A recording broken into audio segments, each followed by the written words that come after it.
Hey guys, we are back with episode number 6 of the Viral Nation. In today's episode, we're going to talk with Shaun Kalos. We're going to get a chance to talk Indy Supercross, last round, and all the craziness. We're going to talk with Selby Hollar and much more. So stay tuned for the Viral Nation.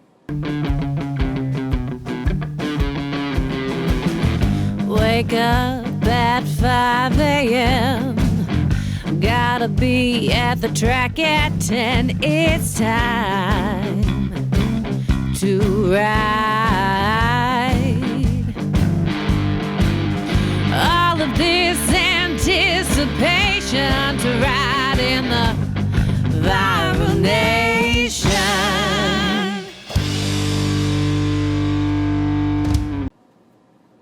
All right, guys. Hey, thanks again for tuning in to episode number 6 of the Viral Nation.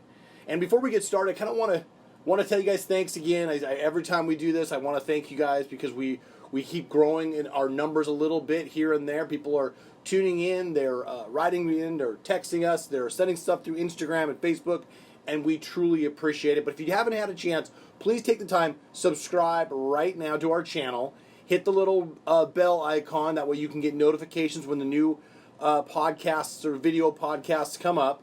And we would love to hear more back from you. So in the comments right below this video, drop some information in and let us know what you want to see or hear or learn about Viral Brand, my background, racing, other people you want me to talk to, that kind of fun stuff.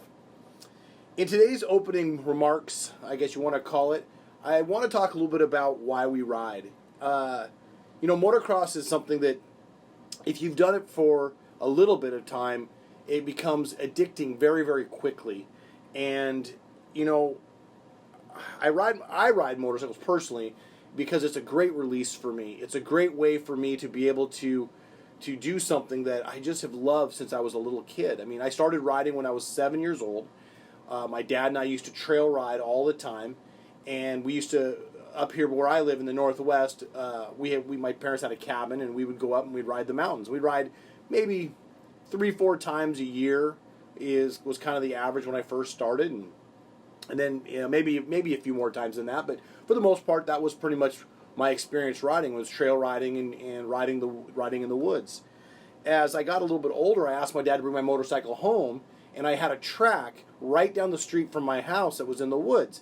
And it was funny because there's a old motocross action magazine guy, I should say old, we're all old I guess anymore, but Willie Musgrave, and I had been riding this track, hadn't even started racing yet, and that's kind of where I learned how to kind of race a little bit. I had a couple buddies that had motorcycles, and I was always kind of the fastest guy of the group of friends that I raced with or rode with all the time. And then my dad got me into racing motorcycles, and I started flat tracking, and that passion that I've had has been with me forever. Fast forward till when I first started my pro career, I started racing the first year of the Pac West Series, and I meet this guy named Willie Musgrave, who lives in California. He's kind of connected in the industry already. He's a test rider for motocross action, and I find out that in my little town of Edmonds, where I grew up, Willie actually lived right down the street from me, a little bit older than me, and he had built the track that I had learned how to ride on. So it's always great how small the community in motocross is and motorcycles in the industry, and it's kind of goes back to the passion. When we start riding motorcycles as kids, we really just do it because we love motorcycles. We love the two wheels. We love the ability to go as fast and as hard as we can.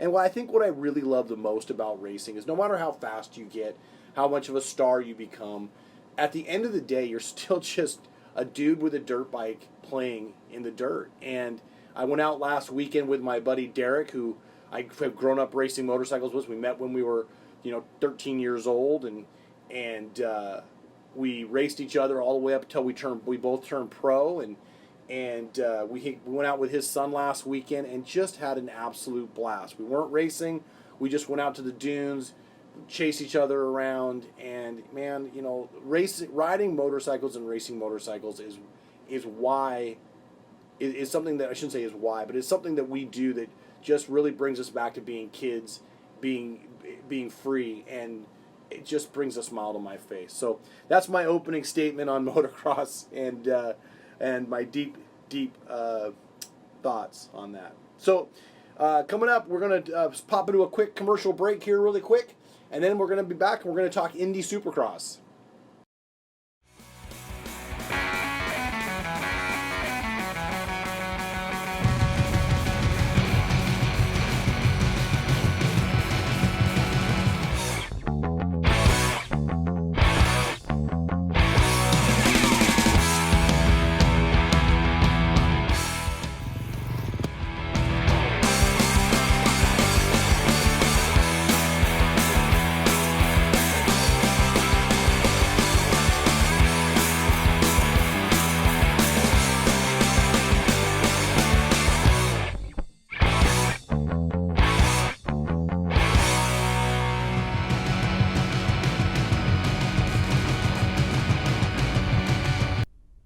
Up next is our Instagram photo of the week, and this week it's going to be Luke Bierek out of Cle Elum, Washington. Roslyn, Cle Elum, they're kind of the same spot. Luke has been snow biking. He's used our motocross goggle with a double pane lens, nose guard, and has been out ripping it up in the snow with some amazing shots. He also does a lot of moto, so check out Luke Bierek. You can give him a follow and tell him that when you follow him, let him know you saw him here on the Viral Nation. Okay, so let's talk Indy 250 class. And let me say, the 250 class has really turned out to be it's been a lot more entertaining than I expected for the season, especially with Christian and Nichols and that saga. But obviously, we had a real bum deal with Mosman in practice. He set the third fastest lap times. He was the guy out there, and I think everybody kind of was like, what the heck happened to him come race time, because he was flat flying, and then obviously crashed, broke his hand, and is going to be out for a while. They're going to look at it and see when he can come back, but we'll see. So when you look at the lap times, Nichols obviously, Nichols 47.91, Jet Lawrence 47.97. I mean, Mosman 48.02, and Shimoda 48.24. I mean, it is absolutely insane how close these guys are in the top five. But with that being said, that class is getting depleted crazy. That East Coast, I'm not saying that anybody could qualify for that class right now, because those guys are all really good riders. But man, let me tell you, there's a lot of guys making main events right now because there's a lot of guys not in the show, So Christian Craig, outstanding performance. I'm not going to go through all the heat races and stuff, but Christian Craig, outstanding performance. One of the best races. Obviously, we saw Nichols go down, got a great start, goes down early, gets himself up, and, he was just having a great race with Olenberg and Shimoda. I got to go back. I got to talk a little bit about the heat race with Jet Lawrence, Olenberg, and Shimoda. I love the fire that what you're seeing from Shimoda right now. He got on the podium a few weeks ago, said he didn't deserve it, and really wanted to show that he could be the guy that actually is making podiums. And, obviously that qualifier, making the pass on Lawrence and Olenberg at the same time. Lawrence gets back by, and then Shimoda makes a great move and then jumps into the hay bales and goes down. I mean, that was a tough break for that kid for the qualifier. But fast forward to the moto, and Craig's in second. You got Nichols in one, and then Nichols just unloads, right? That guy is lucky. That's the great thing about racing. Sometimes it's better to be lucky than it is talented, and obviously I've said that before. But Nichols goes down, could have really got hurt going into the face of that tabletop, but instead pitched him up and over on, landed on top, and he basically skidded across the top versus hitting the deck, hitting it really hard and hurting himself. And so they focused a lot on that on TV, which was pretty cool. But Shimoda rode a great moto, getting his second podium and earning it this time. he earned it last time because being in the right place at the right time is earning it just as much as it is if you race to that position. But this time he got into second, stayed there the entire time. Craig was on fire. He just checked out. He knew that once Nichols went down, he needed to seal that deal with a win, and he did, and that was pretty awesome. Colt Nichols, though, that race between him and Oldenburg and Jet Lawrence was pretty spectacular, right? Lawrence looking over his shoulder, making sure that he couldn't just square him up. Clean racing, pretty. I mean, for me as a racer, that would have frustrated me being Nichols, especially when you know you're faster than them. You never expect them to move out of the way, but when they're playing games with you, they're just looking over their shoulder, trying to hold you back. That's frustrating, man. But both those guys put on a heck of a race and really liked watching that race. So great job with Christian Craig, Joe Shimoda, Nichols, Oldenburg, Lawrence. Great rides for all those guys. Osby, Sailor, Simonson, Doe again, and Luke Neese round out your top 10. The Italian rider, Camposi, I can't say his last name. He's on the Kawasaki 384 guy. Super cool to see him make a main event. So he did finish at 22nd, but made the main event nonetheless, so it was cool to see him in there. Schlosser, Sanford, Fleming, Mesley, Piazza, they're all making main events. Moran's, Hand. Carnow again with a solid 12th place finish. That's a really good ride for Carnow. And so that kind of wraps up your 250 class. Really looking forward to seeing the new, getting to Florida and seeing the next West Coast rounds, which are coming up here really quick. So I'm really excited about that. Chris Howell will be riding the West Coast rounds, so we're going to make sure to start covering Chris now that he'll be back on the 250 class. We're going to have Chris hopefully call in next week. We're going to try to get a hold of him after Saturday's race and talk with him a little bit about how he felt everything went this weekend. Cooper Webb, good race in the 450 class. To be honest with you, the 450 class this weekend was fun to watch. But I will say there's a ton of depth, right? We know that. But you're starting to see the players really starting to put themselves in the right positions, kind of where you thought you'd see them, especially the top three guys. You've got Kenny and Coop and Musquin. You've got Tomac. You've got and you start to see the guys play out their positions. The one that I was really excited about and was pretty bummed at the same time is Barsha. Barsha he's since the start of my podcast. That I've kind of been a Barsha fan on the gasses, and just because it's a new team, it's a new life for Barsha. It's great to see his fire. It's also nice to see his focus and his professionalism. I think is what has been really cool to see too, and Barsha went out there and just ripped up the heat race.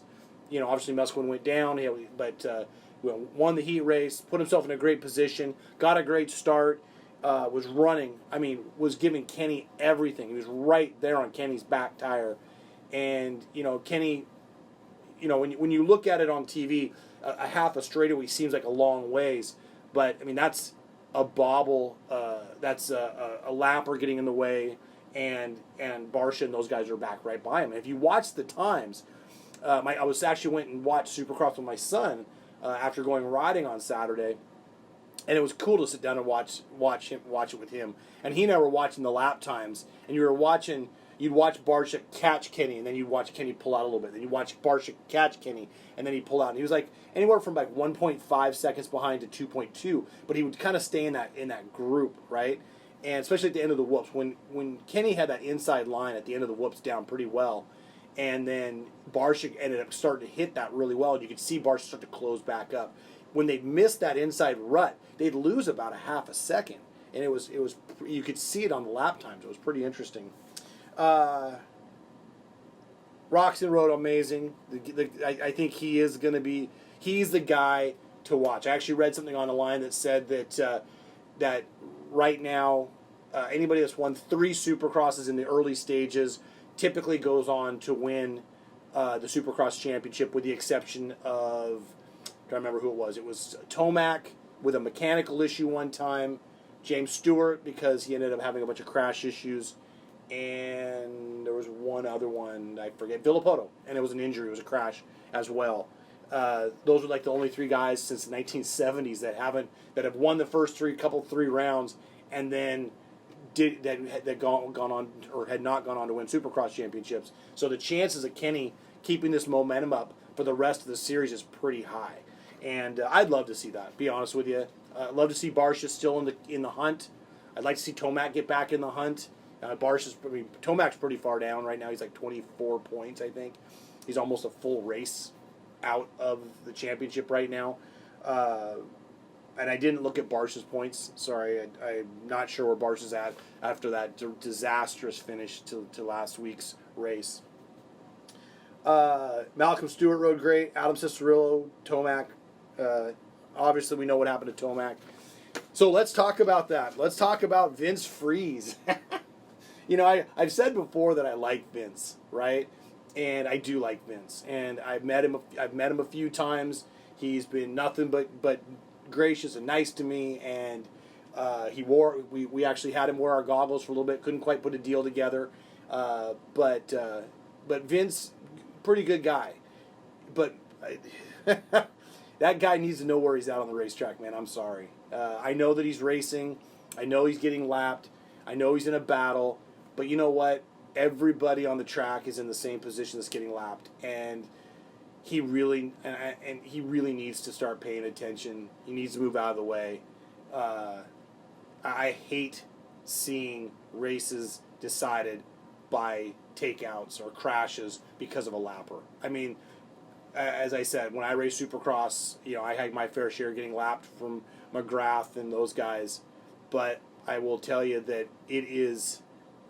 you got to be aware of where you're at. You can still race. One of the things that I used to like to do is when the leaders would come through is I would kind of figure out who the top couple guys were, and if I was running in, let's say, 12th or 13th place and I got lapped, then I would click in behind them, and I could always pick up 1 or 2 spots, right? I'd come through yelling at the top of my lungs just like a leader would do, and I'd try to pick up a few spots, but I wouldn't get in the way, and I wouldn't race with the guys that were catching me. And so, not that I remember, do I ever remember getting in the way or causing an issue with anybody that was lapping me. I do remember getting stuffed pretty hard by Damon Huffman one time, and but that had nothing to do with me being lapped. That was just a qualifier where I got up in front of him. With that being said, Supercross 2021 has been a great season, and I am really stoked to continue talking about it here on the Viral Nation. We are going to take a quick commercial break again, and when we come back, we're going to talk with Shaun Kalos. Shaun Kalos was a mini phenom, turned pro at 14, ran the 911 kind of like Bowers did, who turned pro young as well, and excited to talk to Shaun, and we'll get to him here in just a moment.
All right, so we are here with Shaun Kalos.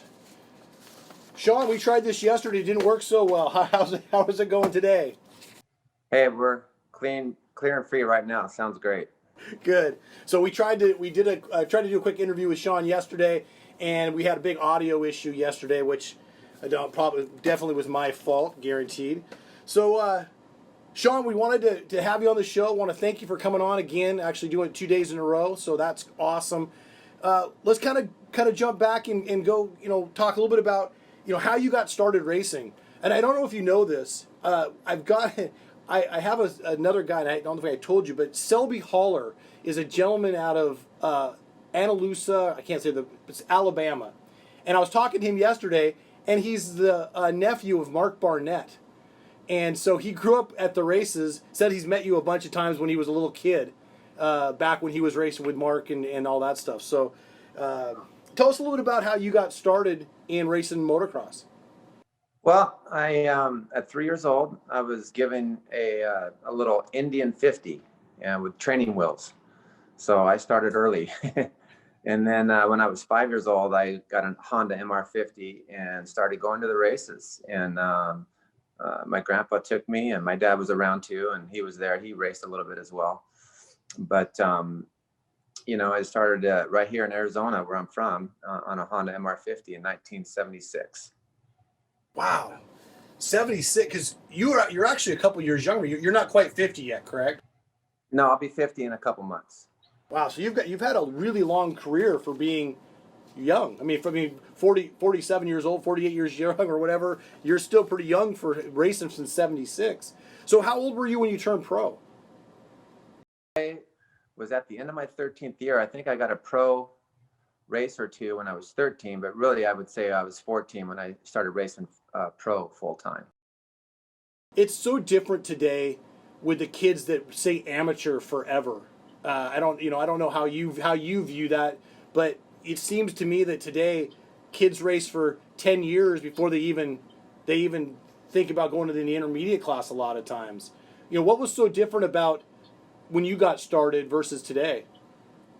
Well, to be honest, my grandpa took me to the races, and I just did what he did. He took me to the races. He'd sign me up, and it was just a little bit different times, I think, back then, where you didn't really think about how long you should stay an amateur or when to go pro and all this stuff. We just did it. We just moved up as quick as I can. I probably moved up a little too quick, against a lot of these guys who were older and more mature than me, but I didn't know any better at the time. I wish I would have stayed an amateur maybe another year at least. I think that would have helped me, but some of these guys, they probably milk it a little too long nowadays, and they stay in, and by the time they get to be a pro, they've almost had a full-on career, almost, as many times as they've raced and all these big amateur nationals. And by the time they get pro, they're like halfway into their career almost, and they're just starting their pro career, if that makes sense. So yeah, it's a fine line. I don't know really how long you should really stay in as an amateur, but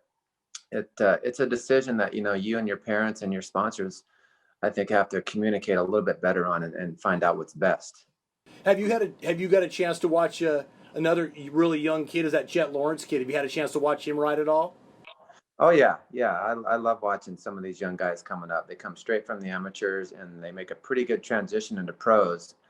And to me, it's not so much as the riding is different, it's the mental part of it that's different. All of a sudden you're racing in these amateur events where they're having cookouts, you're still having a little bit of a good time.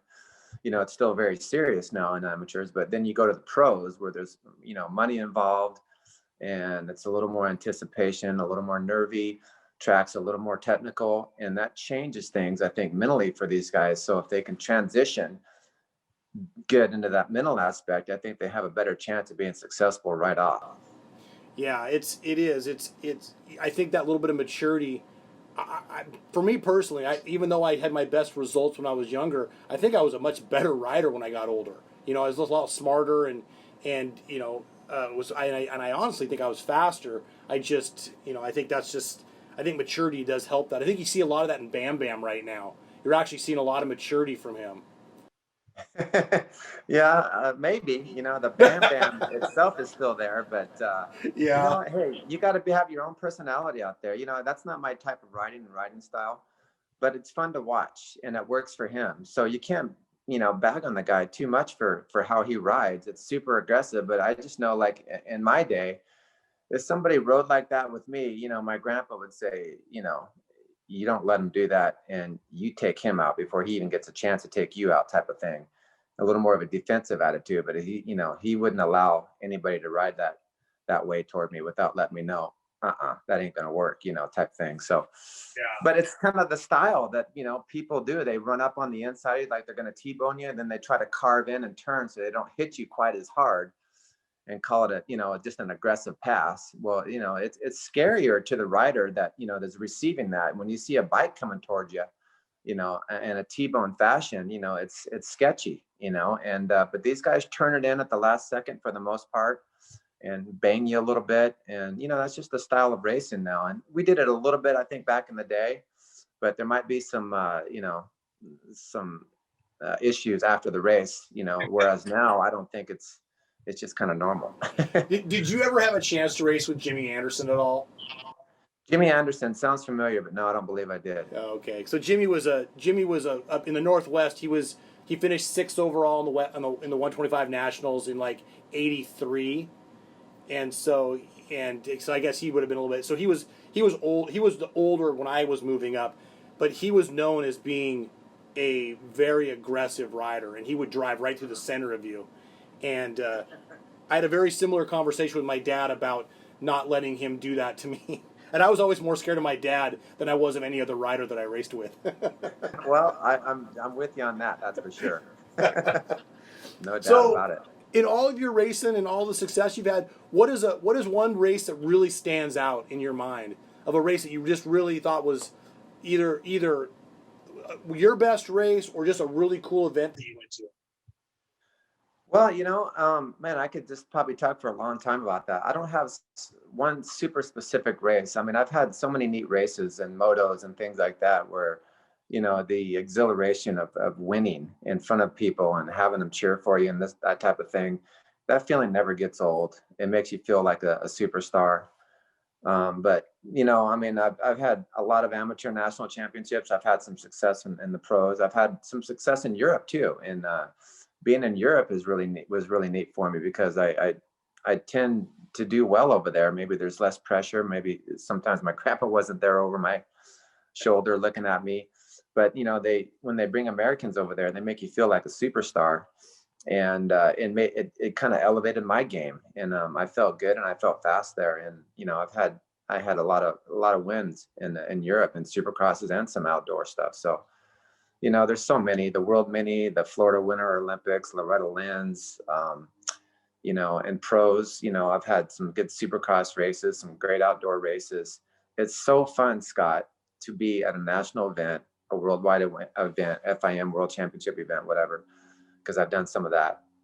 When you're running up front, just the feeling and the atmosphere and the crowd and the whole, you know, the combination of those things will never ever get old. So, Yeah, I never had a chance to really run really up front, but I was a mid pack main event guy on the 125, so I know a little bit about that. But I'll tell you, you know, watching the European stuff and the horns and the crowds and all that stuff, that must have been just pretty awesome. oh, it so was. In Europe, it's so neat because the tracks there, in general, the outdoor tracks are high speed. You know, here maybe third gear, a little bit of fourth. You know, over there it's third gear and a lot of fourth gear stuff, and maybe a little bit of fifth gear stuff. And then you have the you know, more specifically the outdoor stuff. You have the fence line is crowded with fans, and they all have their horns. And you're so right. And it's really neat, to be honest with you. Motocross is really cool in Europe. Yeah, it is. I've always wanted to make it over to Europe to watch some of those events. Obviously, when I was younger, I wanted to go race them, but you know, super cool. So so since we're talking European tracks a little bit, let's talk about tracks today. But the tracks weren't refined like they are now. You know, you go one week and the triple, you know, they're always like 65, 70 feet, but you know, the angle would be this way one way, and then the next week they'd be like that. You know, you started racing back in '89. Is that correct? Supercross?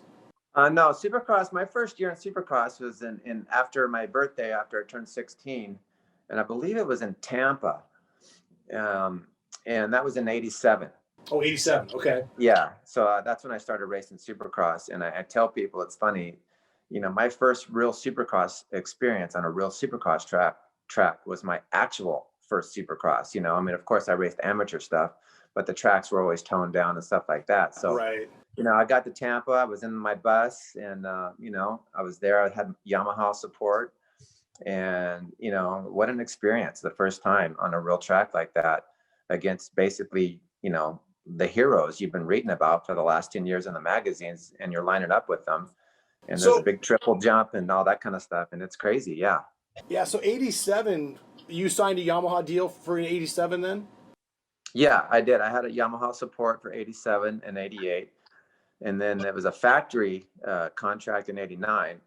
But it always, I always felt a little bit different because, they had the box fans, but I had my coach, I had my bus. So Right. I always felt a little bit isolated and a little bit, different than the rest of the guys. And I had my grandpa as a mechanic too. And so, it was a little bit different in that aspect, but it was actually, there's a whole story behind that where Keith McCarty actually flew to my house and convinced me to stay on Yamaha for that year. And I had a pretty good year that year, but yeah. Yeah, so 87, I signed I had a Yamaha support ride that year as well, and traveled. It was me, Scott Brown, Mike Craig, you obviously, but you were doing the East Coast stuff, and but I ended up there was a big story with me as well. I ended up putting my fork springs in wrong that year, and didn't figure it out till after I broke my arm, and had a just horrible year. And back in the day, they didn't. I watch riders today that get support, and then the factories stick with them for a couple years. Through thick and thin. And back in '87, they didn't do that. Like with me, I ended up having a one and done ride, and then I really was kind of on the fringes from then on out. Suzuki helped me out in '89 and '90, '91, but there was a behind the door, back door deal where. And how were those bikes those years for you? '89 was great. I loved it. I love my '89 Suzuki. That was it just handled really well. It wasn't super fast, but it handled really well. And so '89, '90, and '91, I thought they were great bikes. Especially coming off Yamaha. I'd been on Yamahas in '86, '87, and '88. And so that '89 was just kind of a fresh start too. Everything kind of, how life gives, right? So '88, I kind of quit racing and had a bunch of girl problems and all sorts of stuff. So '89 was my year to come back. So let's talk about your motocross schools. Obviously you did all this great racing. You've been on a factory. You've been factory support and traveled the world. Now you're wanting to give back a little bit. So tell us a little bit about your motocross schools. Yeah, kalosmx.com, and I give a lot of private lessons here locally in Arizona. I used to travel a lot more and do it a little bit more full time, but now I just kind of am more specific in small groups, families, new riders, and I would love to help more professionals out, but there's just not too many in this area. I know Chris Bloss is still hanging in there and making a career out of it. So that's awesome. I think he's 30 something years old, but yeah, kalosmx.com, my website, you can get on there. There's a phone number, there's information, and I still love to teach. I love to teach technique. I love to teach confidence in what you're doing. It's a pretty dangerous sport, as we know. And, I just like to encourage people and have a good time on a dirt bike, whether you're racing or just learning how to ride. So, and I ride maybe about once a week myself still. Oh, awesome. Yeah, my buddy and I think before we started this, I told you my buddy and I went to the sand dunes last weekend. I just had an absolute blast. And his son's just learning how to ride. So really, when I say just learning, he rides a little bit, but like maybe twice a year type thing. And and Derek and I grew up racing each other. We grew up. We went pro together at the same time, basically, and then he quit racing back in '86. And so he's always had kind of a bike, but just barely rides anymore. But we just had an absolute blast. So I love that. Let's talk a little bit about Viral Brand. You came on with Viral Brand a few years ago, and which we thought was super cool. And tell us your experience a little bit with the goggles and compare it a little bit to goggles you've worn in the past. Yeah, well, I reconnected with you and found out, you had a new brand that you, were putting out there in goggles, Viral Brand. And, you know, they've been awesome. I mean, compared to the Oakleys I used to wear, they're definitely like everything else. They're definitely, a better fit and more functionable. The tear-off system, the tear-off system back then worked fine, but everything's just a little bit better, more refined. And I've had absolutely zero problems with them. I love them. I love the look, and you're coming out with new stuff and colors and stuff like that, and it's innovative. And hey, all the more power to you. It's a great product so far. I wish I had them back in the day, but like I know a lot of companies have these crazy expensive lenses now and different things you can do, and so maybe you're probably right around the corner with doing all that, but I know the cost and stuff and getting it going is. And I talked about this yesterday with Oakley, the founder of Oakley, Jim Gennard, who used to personally give me goggles out of the Oakley bag at these when I was an 80 expert. And he worked it himself, and I think that was the best way. He was in the environment, and look what he became. So hey, go for it. That's all I can say, Scott. You have a great product so far. Well, thanks. I think those stories are awesome. There's a really cool story of how he remember the shades, the blades, the sunglasses. And there's a great story about how he started that. Is he actually took motocross lenses. He left his sunglasses at home or something like that. He poked holes in it and made these and was running around. And people were like, "Hey, those are pretty cool." And then he actually developed that product line. And it was kind of out of a it wasn't even it was kind of a joke. Is how he started the blades, and he made a really cool product out of them. Well, now it's funny if you look at all like the cyclists and stuff right now, they came out with those really big lenses again. They're back in style. I still have some of those big ones, whatever they're called, the style, the M frame, whatever they are. Oh yeah. And people wouldn't know the difference if I put them on today and wore them out there. They think they were the newest, latest thing. So it's funny how things come around. That is funny. So, I know. So we're going to kind of wrap this thing up a little bit, but real quick. What's your take? If you've been watching Supercross the whole season, what's your take on the 2021 season? I've been watching it. I like watching the new guys and see what they're doing. I like watching the veterans, see how they're handling, the end of their careers. And I just have so much respect for what they're doing out there. These guys are putting so much energy and effort and taking risk. And it's so refined compared to when we raced. These guys, every single lap have a charge to them, all the way from the green flag to the checkered flag. And, but they're just, I think like a cyclist once said, the hill that you're climbing never really gets easier. You just do it faster. So, these guys are pushing themselves, and you have to respect what they're doing. They're taking risk. And it's fun to watch, the different styles out there, the more aggressive Bam Bam style, and then the little smoother styles that are out there too. And obviously more of the smoother style, you would know that, but they both can work. And hey, I just love action. So I don't really have a favorite or a favorite brand or anything. I'm just respecting everybody out there doing it.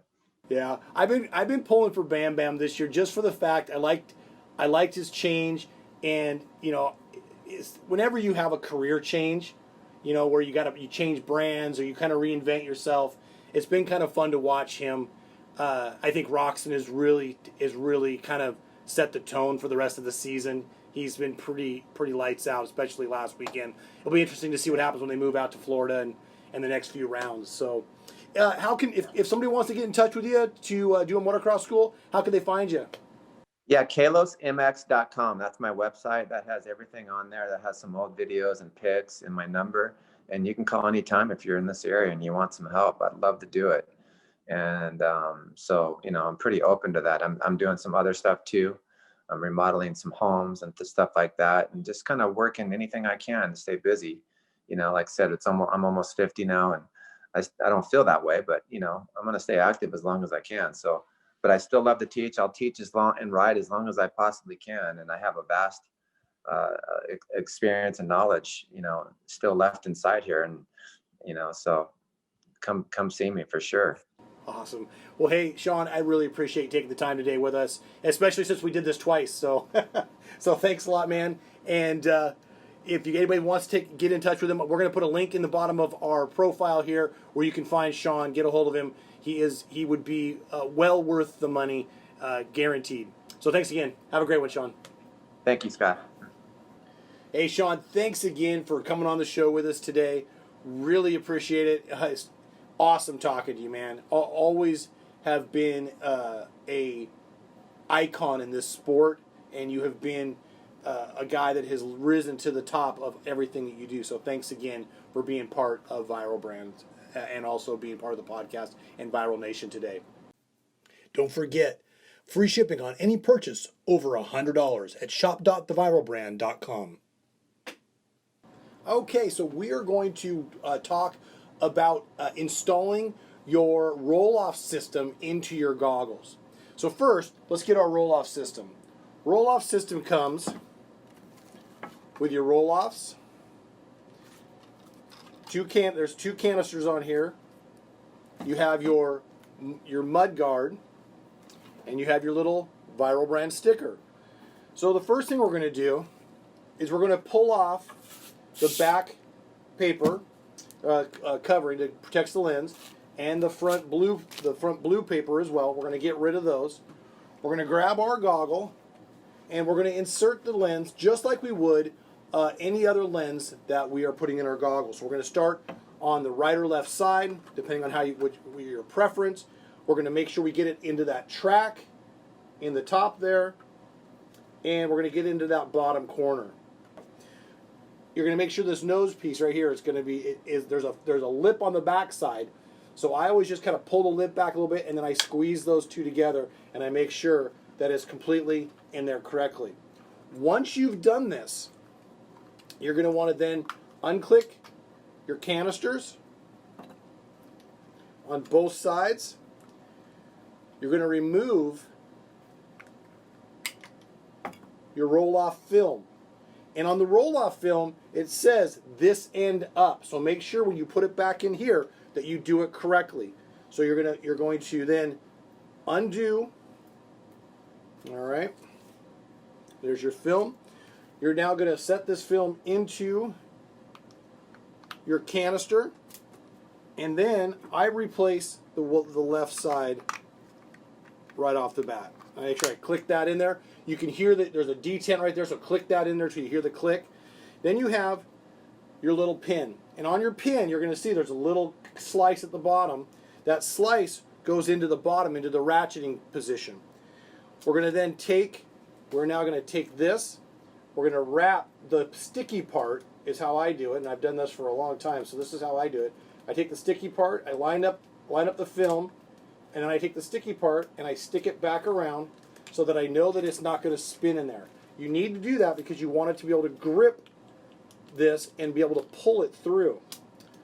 So then what I do is I just go ahead and get her lined up in here. Once I have her lined up, and remember, you want to try to make sure that it's as square as possible so it's not pulling the film one way or the other. Take your next canister. We're going to take that canister, we're going to click it back down, and we're going to double check it, make sure that it's sliding perfectly through there. Okay. Once we do that, we're then going to take our lens cover. This covers the film so that water or dirt can't get in through the top. That's why this is important. This also has a coating on it. So first off, it's got a sticky part on the back. So we're going to peel the sticky part off. And then you see how it's got a little bit of a raise to it, right? We're going to pop up. We are going to pop the top of the front frame up just a little bit, just like that, right? We're now going to add this to it. We're going to stick it on here. We're going to center it, and we want to bring it down just on top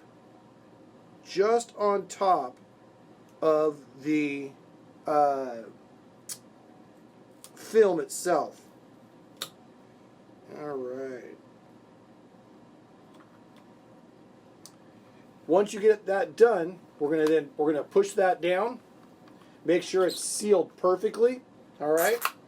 Then you're gonna remove this piece right here, this little piece of film, and you're gonna see that your plastic's gonna get very, very clear, and you're gonna see how clean that is now. And last thing we're gonna do is we're gonna stick our sticker on there.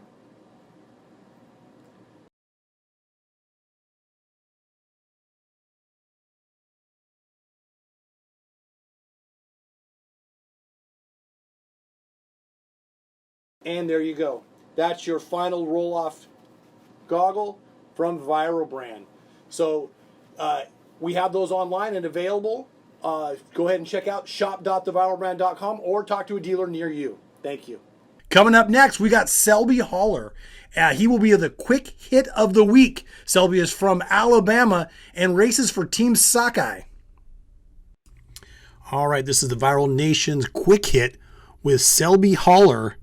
Selby, you're coming to us from Adelaide. I have a hard time saying it, but I know it's in Alabama, correct?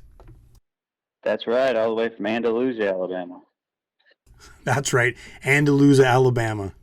So, Selby, what got you into racing motocross in the first place? Well, it was actually my uncle. He was a national champion, started in the early 70s, and I was pretty much just raised into it and bottle fed the sport pretty much. So, I came up in a family of racing and been at it ever since. Oh. Well, that is awesome. So how long have you been racing? I believe I was 4 when I got my first bike, and my first race, I think I was 5, and I was at Redbud, so that was pretty cool. I really like Redbud. I have never had a chance to race there, but I went and watched a couple nationals there quite a few years ago, 2004, I believe. So let me know this: what is your favorite bike of all time that you have or had?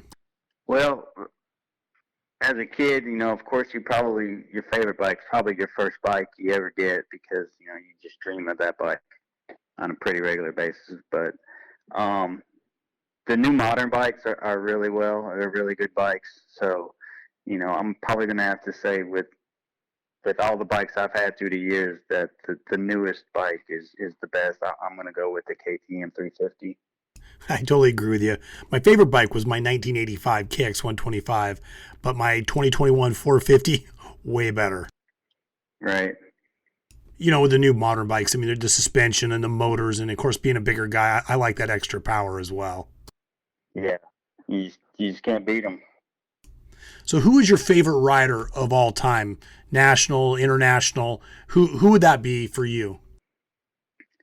Well, being brought up in the sport, I'm going to have to go with Mark Barnett, because, of course, he's my uncle and was like a big brother to me. So, for as far as my favorite professional rider of all time, I'm going to have to go with him. If I went with anybody else, I'd probably get kicked out of the family.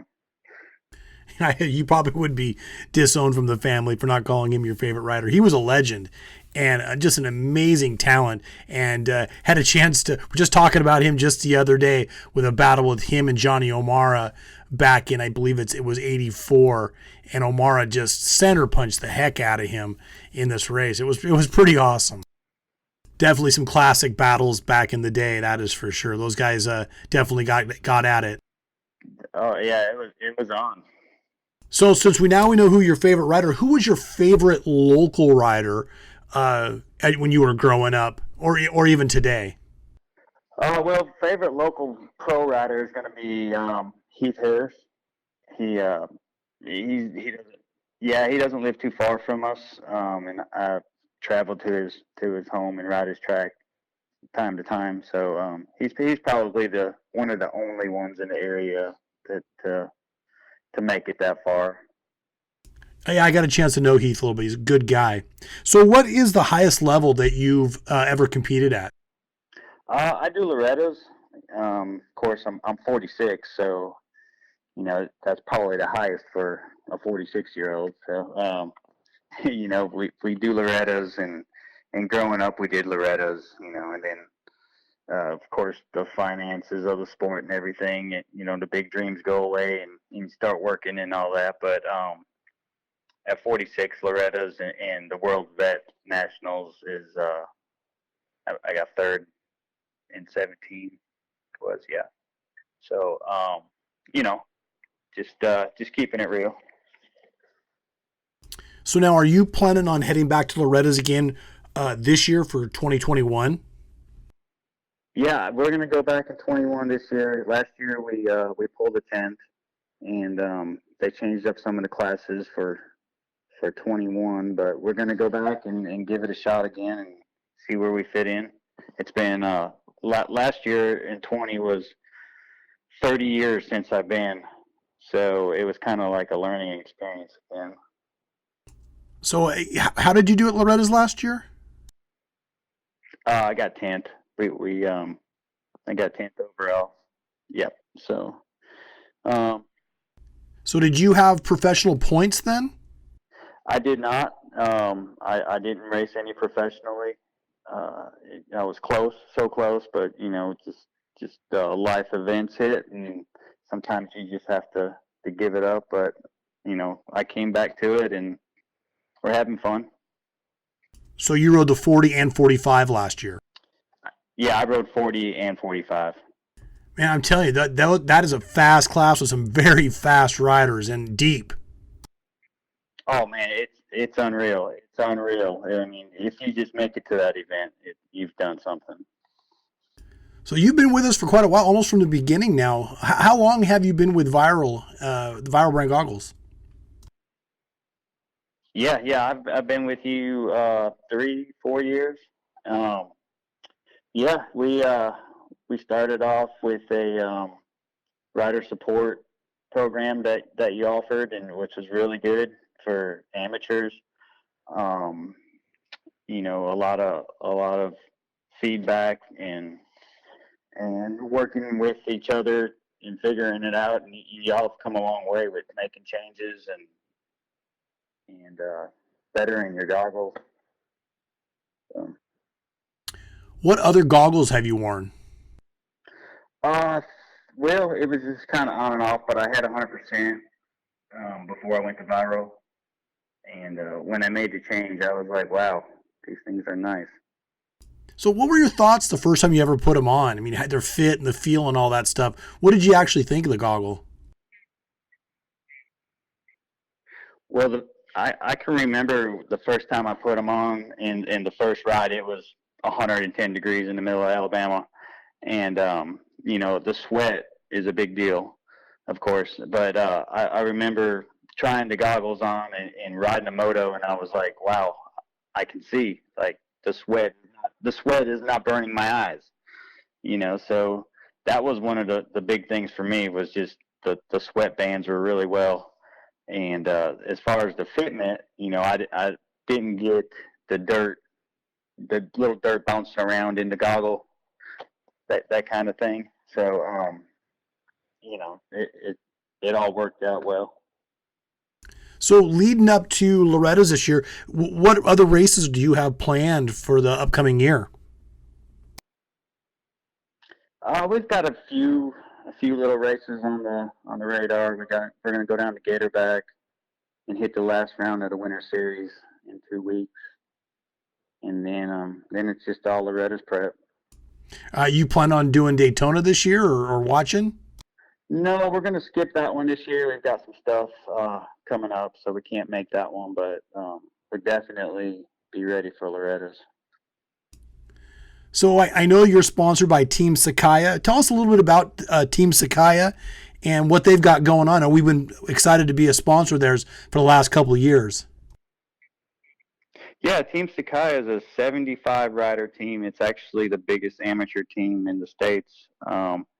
We're dedicated to half MX and half cross country, and we've got from little kids to old guys like me on the team. We even branched out to some vintage riders this year. So we've got a long list of sponsors that come along with the team, and Viral Brand's actually one of them. So it's nice to have them aboard for the last couple of years. And it's just it's definitely just a bunch of help to get riders to the races. So I know Team Sakaya had a pretty good presence at Loretta's last year. I think like five to eight guys or something like that. And you guys plan on making a big push for 2021 with Team Sakaya? Yep, and we're looking to have probably about 15 this year if we could, if we can all get there. So definitely going to be on the radar. Hey, Selby, we really appreciate having you on the show today. Why don't you throw out some of your sponsors as we wrap this thing up? Let us know some of the guys that help you out on a day-to-day basis and help you get to the races. Yep. Well, of course, we've got Team Sakaya. That's main on the list with the whole list of sponsors: R&R Racing, Viral Brand, Moto Clown Designs, Micah Meadows, GT1 Filters, Motorsports, O'Neill, OGO, Moto Seats, Shock Socks, Backyard Designs. We just got a whole book full of sponsors that help us out. Of course, my wife. Without her, I wouldn't even be doing this, because if she didn't love it, I wouldn't be doing it. So Definitely need good support. yes, for sure. Selby, thanks again for being on Viral Nation's Quick Hit. We really appreciate taking the time to talk with us and wish you the best of luck in 2021. All right. Well, we're going viral. All right. See ya. Coming up next week, we are going to focus more on Supercross. We're going to talk about some upcoming events that we are going to be sponsoring. We're going to talk with the one and only Ricky Rogue, and we are going to go in depth on another goggle, and we haven't quite figured out what that goggle is going to be. Wanted to do this though today. This week's goggle of the week is our Factory Series Red, White, and Blue Factory Series kit. This kit comes with the nose guard, comes with an extra set of tear-offs, comes with a clear lens, goggle bag, all for $75.99. And you can get that today at shop.theviralbrand.com. Again, the goggle of the week is our Factory Series kit, red, white, and blue. Make sure you get yours today. Hey guys, we really want to thank everybody for tuning in again to episode number 6 of the Viral Nation. It is an honor for us to be able to bring this to you guys each and every week. Love the feedback we've been getting. Make sure that if you haven't already done it, please subscribe right about here. So subscribe to our channel. Turn on the little bell so that you know when our next episode is going to be. And want to do a special thanks to the Always Naked band. They did our intro music. They wrote and produced that specifically for the show, our intro and outro music. So thank you for that. I want to thank Brown Dog Wilson for a couple photos that we used from the Supercross this weekend. I want to thank Supercross.com for the little snippets that we used from them. Shaun Kalos' website for a lot of the videos and stuff we saw of Shaun racing. Want to thank Selby Hollar for joining our show, and we want to thank you again for tuning in, subscribing, and being part of the Viral Brand and the Viral Nation. Until next time, same bat time, same bat station. We will see you guys next week for episode number 7. Waking up 5 a.m. Gotta be at the track at 10. All anticipation.